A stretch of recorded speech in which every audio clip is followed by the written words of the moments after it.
Hello అండి, నమస్తే. అందరూ ఎలా ఉన్నారు? ఏం చేస్తున్నారు? ఆషాఢం అంటే అందరికీ గుర్తొచ్చేది గోరింటాకే కదండి. నేను మా పిల్లలిద్దరూ చక్కగా గోరింటాకు పెట్టేసుకున్నామండి. చెప్పాలంటే ఈ గోరింటాకు పెట్టుకుని 10 డేస్ అయిపోయింది. ఆల్మోస్ట్ పోయింది కూడా చేతులకి. కానీ వీడియో ఇంకా అప్లోడ్ చేయలేదు. మన తెలుగు వాళ్ళకి ఆషాఢం అయిపోతుంది, ఇంకా చేయకపోతే ఎలా అని ఇప్పుడు చేస్తున్నాను. మా ఇంట్లో ఆషాఢంలో గోరింటాకు ఎంత ఇంపార్టెంటో మునగాకు తెలగపిండి కూడా అంతే ఇంపార్టెంట్.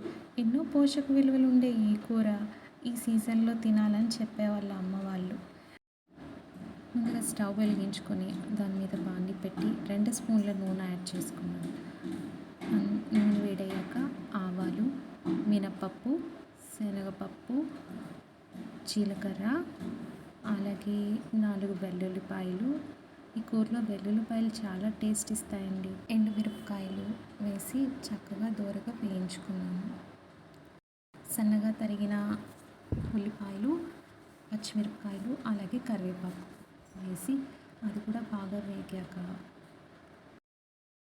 ఇప్పుడు ఈ తాలింపులు ముందుగానే కడిగి శుభ్రం చేసుకున్న మునగాకుని వేసి 1 నిమిషం వేయించుకున్న తర్వాత ఇప్పుడు ఇందులో ముందుగానే కొంచెం పలుకుగా ఉడికించుకున్న కందిపప్పు 1 కప్పు వాటర్తో పాటు దానిలో వేసేసి బాగా కలుపుకొని కొంచెం ఆ వాటర్ బాయిల్ అయ్యేంత వరకు ఉడికించుకొని, మీ ఇంట్లో కూడా ఇలాగ మునగాకు తెలగపిండి కూర ఆషాఢంలో తింటారా? మీరు చేశారా? ఒకవేళ చేస్తే నాకు కామెంట్స్లో చెప్పండి. ఇప్పుడు ఇందులో 1 స్పూన్ కారం,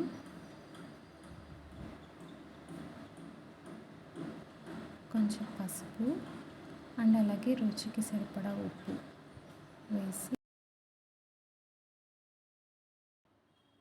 చక్కగా కలుపుకొని ఉడికించుకోవాలి.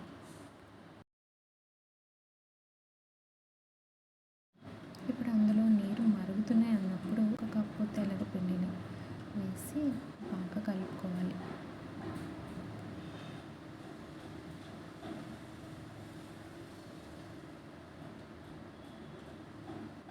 అది బాగా కలుపుకున్న తర్వాత మూత పెట్టి ఒక 5 మినిట్స్ మగ్గించుకుంటే చాలండి. ఈ కూర చాలా త్వరగా అయిపోతుంది అండ్ అలాగే చాలా పొడి పొడిగా చూడడానికి బాగుంటూ తినడానికి ఇంకా బాగుంటుంది. Thanks for watching. అండ్ అలాగే సబ్స్క్రైబ్ చేసుకోవడం మర్చిపోకండి. Please subscribe.